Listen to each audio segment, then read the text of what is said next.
Good evening दोस्तों। Are के study point में आपका स्वागत है। अगर आप भी झारखंड में शिक्षक की तैयारी कर रहे हैं और आप लिटरेचर के विद्यार्थी हैं तो आप बिल्कुल सही वीडियो पर आए हैं।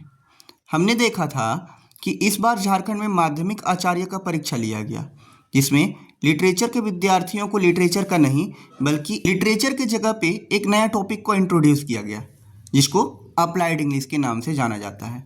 अप्लाइड इंग्लिश बहुत सारे विद्यार्थियों के लिए नया टर्म था और बहुत सारे विद्यार्थी परेशान भी थे कि आखिर इस विषय में पूछा क्या जाएगा। और अधिक समय न गंवाते हुए हम सिलेबस की ओर बढ़ते हैं।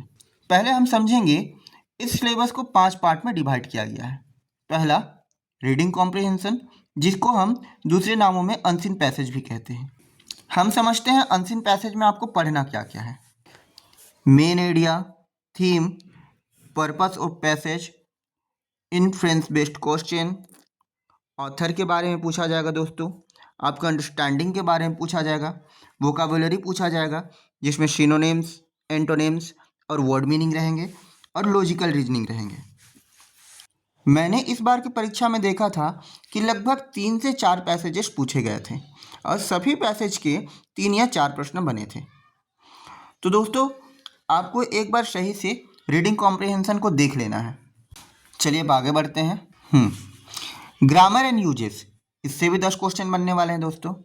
पहला, पार्ट ऑफ स्पीच, आप जानते हैं noun, pronoun, verb, adverb, conjunction, interjection, adjective, preposition, ये सारे टॉपिक्स। टेंस, इसके बारे में भी हम जानते हैं, present tense, past tense, future tense, subject verb agreement, active voice, passive voice, direct indirect speech, common error जिसमें आर्टिकल रहेंगे, डिटर्मिनर रहेंगे, मॉडिफायर्स रहेंगे, प्रीपोजिशन रहेंगे एंड कंजक्शन रहेंगे। चलिए और आगे देखते हैं दोस्तों। तीसरा सेक्शन हमारा वोकाबुलरी का होने वाला है, जिसमें हम देखते हैं वर्ड मीनिंग से सवाल बनेंगे, सिनोनिम इंटोनिम से सवाल बनेंगे, एडम्स एंड फ्रेजेस से सवाल बनेंगे, वन वर्ड सब्स्टिट्यूशन से सवाल बनेंगे, कॉमनली कंफ्यूज्ड वर्ड से सवाल बनेंगे और फ्रेजल वर्ड से सवाल बनेंगे। आगे देखते हैं हमारा चौथा सेक्शन में क्या होने वाला है दोस्तों। चलिए हम चौथे पॉइंट की ओर चलते हैं, verbal ability and language mechanics. इस सेक्शन में हम देखेंगे filling blanks in passage and appropriate word. कुछ पैसेज दिए जाएंगे, उसमें जो खाली स्थान रहेंगे उनको आपको जो वर्ड दिए गए हैं उसमें से भरने रहेंगे। नेक्स्ट हम देखते हैं rearranging phrase and word to form a coherent sentence, यानी जो सेंटेंस दिए गए हैं उनको हमको रीअरेंज करना है, दोबारा अरेंज करना है और अपने सेंस के हिसाब से ये देखना है कि कौन सा सेंटेंस हमारे लिए सही रहेगा। नेक्स्ट हम देखते हैं choosing the best options to complete a sentence. ठीक है, कुछ सेंटेंस दिए जाएंगे और खाली स्थान हो सकते हैं, उस खाली स्थान में आपको एक वर्ड फिलअप करना है और सेंस के हिसाब से उस सेंटेंस को कंप्लीट करना है। आगे बढ़ते हैं पंक्चुएशन एंड कैपिटलाइजेशन। मैं अभी बस सिलेबस को समझा दे रहा हूँ, बाकी जब टॉपिक पढ़ेंगे तो हर एक टॉपिक का मीनिंग के साथ आपको मैं बताता चला जाऊँगा। आगे देखते हैं दोस्तों sentence clarity and consistence. Sentence clarity and consistence.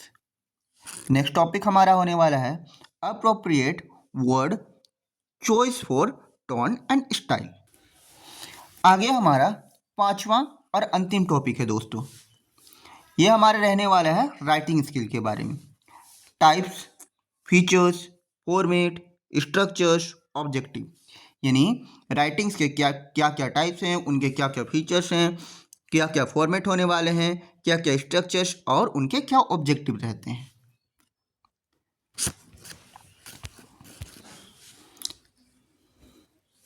जैसे में देखते हैं क्या क्या होने वाला है। Formal letter, email, report, notice, memos, minutes and meeting, review. Review में क्या होने वाले हैं दोस्तों, बुक का रिव्यू, फिल्म का रिव्यू, रिपोर्ट्स का रिव्यू और प्रिसाइज। जेसीसी जो सिलेबस जारी की है दोस्तों, ये मात्र 100 नंबर का सिलेबस है। लेकिन जब एग्जाम लिया गया इस बार भी, तो टोटल 150 प्रश्न का एग्जाम था और टोटल 300 मार्क्स का एग्जाम था। तो हम आगे हमारे लिए कंफ्यूजन बना हुआ है कि आखिर और 50 सवाल कहाँ से बनेगा। तो मैं आपको बता दूं, इस बार का मेरा अपना पर्सनल अनुभव है कि जो 50 प्रश्न था, 100 प्रश्न का तो हमें सिलेबस दिया गया है, लेकिन 50 प्रश्न सभी के दिमाग में ये बैठा हुआ था कि आखिर ये 50 प्रश्न बनेंगे कहाँ से। तो ये जो 50 प्रश्न जो कवर किए गए, यही 5 टॉपिक से कवर किए गए थे। अगर आप लोगों को मेरा वीडियो इन्फॉर्मेटिव लगा और आप चाहते हैं कि मेरा वीडियो डेली इसी तरह आता रहे, तो आप मेरे चैनल को सब्सक्राइब करें, लाइक करें और इस वीडियो को ज़्यादा से ज़्यादा शेयर करें दोस्तों, और बेल आइकन दबाना ना भूलें, ताकि जब भी मैं अपना वीडियो अपलोड करूं, आप तक नोटिफिकेशन पहुंच जाए। धन्यवाद।